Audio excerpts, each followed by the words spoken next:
पहले ये मान लीजिए कि आपका एक बेटा, आपका एक भाई जो है वो आपकी नुमाइंदगी बेशक देश की पार्लियामेंट में कर रहा है, और चूंकि ये बहुत अनऑर्गेनाइज सेक्टर है, जी, अगर हम बहुत प्रोफेशनल लहजे में बात करें तो अपनी एक ऐसी अघोषित इंडस्ट्री है जिसमें कोई तरतीब नहीं है, लोगों के घर चलते रहे, लोगों ने मुशायरों में के जरिए कमाने वालों ने डॉलर कमाए फूलों से तो ऐसा भी हुआ है।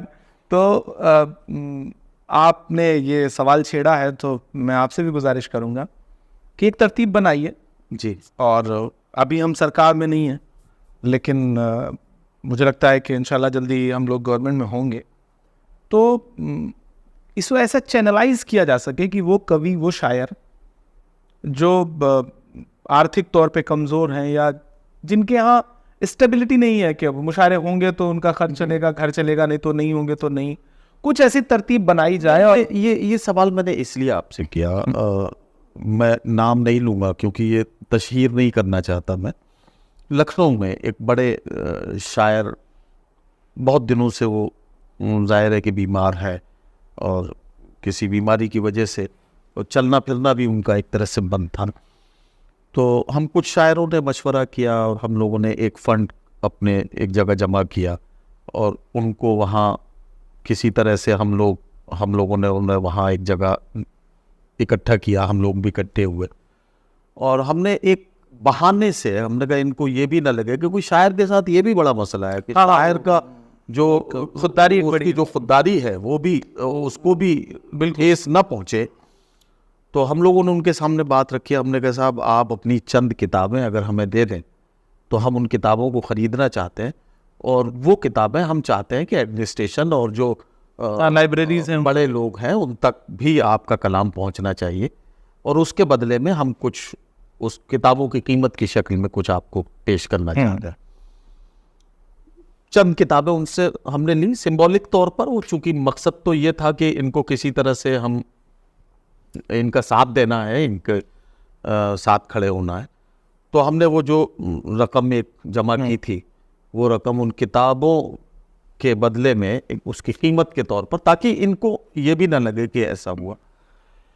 तो इस तरह के बहुत सारे मामले हैं, बहुत सारे लोग देखिए बहुत प्लान करके जी हुकूमत जो है वो आपके कल्चर को मारना चाहती है। जी, मुशायरे आपका कल्चर है, आपकी तहजीब है जी, और उर्दू ज़बान को जिस भी रूप में आप समझे उसको बढ़ाते ही हैं। लेकिन मैं बहुत जिम्मेदारी से यहाँ ये कहना चाहता हूँ कि कम्युनिटी जो है वो सेलिब्रेट करना भूल गई है। जी, कुछ इतने दर्द मिले, कुछ इतने ज़ख्म मिले पिछले कुछ सालों में कि मुशायरे कम हो गए, कराने वाले दर्द के साथ जी रहे हैं, तो लोग मुस्कुराना भूल गए हैं। ये एक ज़रिया होता था जब लोग साथ बैठते थे। अच्छा, हुकूमत नहीं चाहती कि सोशल गैदरिंग हो जी, तो वो बहुत प्लान करके मुशायरे जो नुमाइशों में होते थे, जो महोत्सव में होते थे, उनको वो 95% उनको ब्लॉक कर दिया। बिल्कुल सही। तो धीरे धीरे आपकी तहजीब मर रही है। दूसरा, मतलब मैं कड़वी बात कह रहा हूँ, जो हमारे समाज के जो सो कॉल्ड इंटेलेक्चुअल थे उन्होंने दो चीज़ों को सबसे ज़्यादा बुरा कहा जी, एक रोज़ा अफ्तार को और एक मुशायरों को ताने दिए। हाँ, सबसे ज़्यादा इन्हीं को टारगेट किया गया, जबकि उन्हें ये नहीं पता कि अपना बड़प्पन और अपनी बौद्धिकता दिखाने के चक्कर में उन्होंने दो ऐसे इंस्टीट्यूशन, दो ऐसे इवेंट को बुरा भला कहा, उसके खिलाफ कैंपेन चलाया। एक रोज़ा अफ्तारी को जो सियासी जगहों पे होती थी या समाजी तौर पे होती थी, और एक मुशायरों को जो सरकारी तौर पे भी होते थे और समाजी तौर पे भी होते थे। ये दो इवेंट थे। उन्हें ये पता नहीं कि ये दो इवेंट जो है ना वो सोसाइटी को कनेक्ट करते हैं। डिस्ट्रिक्ट कलेक्टर हो या फिर चीफ मिनिस्टर हो या गवर्नर हो या प्राइम मिनिस्टर हो या प्रेसिडेंट हो, जब रोज़ा अफ्तार करा करके हिंदू मुसलमान सबको इकट्ठा करके एक मैसेजिंग करते थे ना, तो उसका एक इम्पैक्ट सोसाइटी पे पड़ता था। बिल्कुल, वो बिल्कुल ब्लॉक हो गया।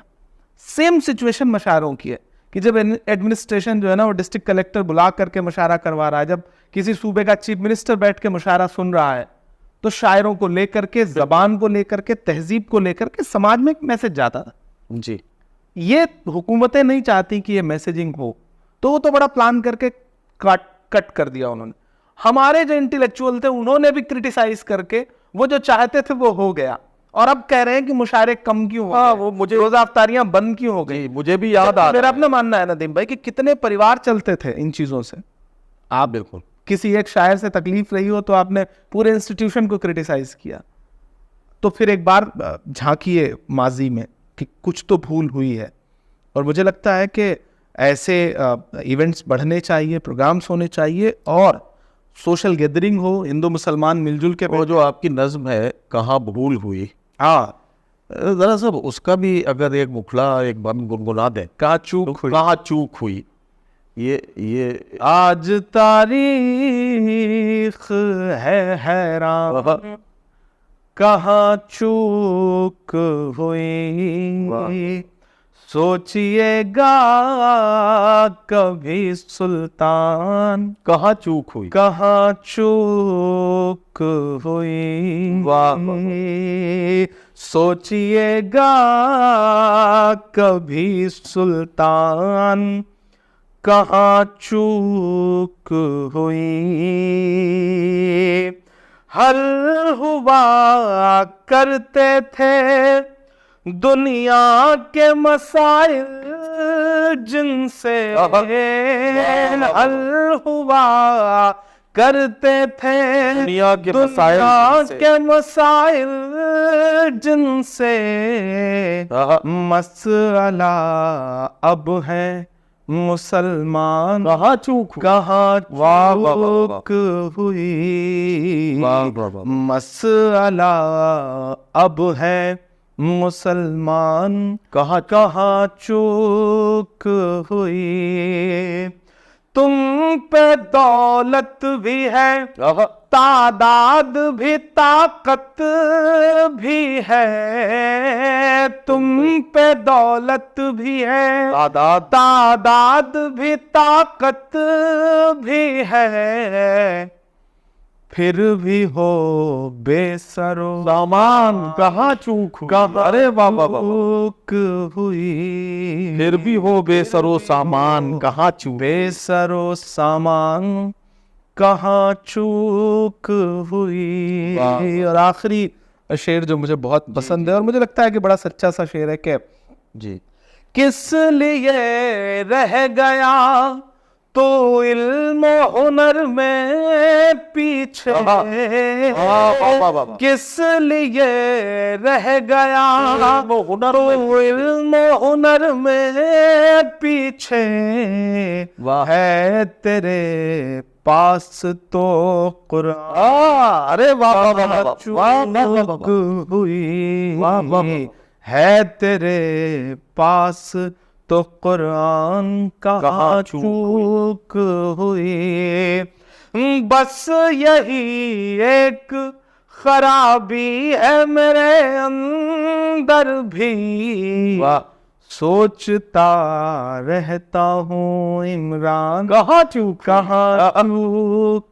हुई। वाह वाह वाह वाह, चूक तो हुई है, और मुझे लगता है कि हमें as a community, as a society, और शायर बिरादरी को भी एज ए कम्युनिटी, शायर बिरादरी को भी हमें सोचने की जरूरत है। और मैं मतलब मुझ पे किसी और का हक हो उससे पहले शायर बिरादरी का हक है, कवियों का हक है।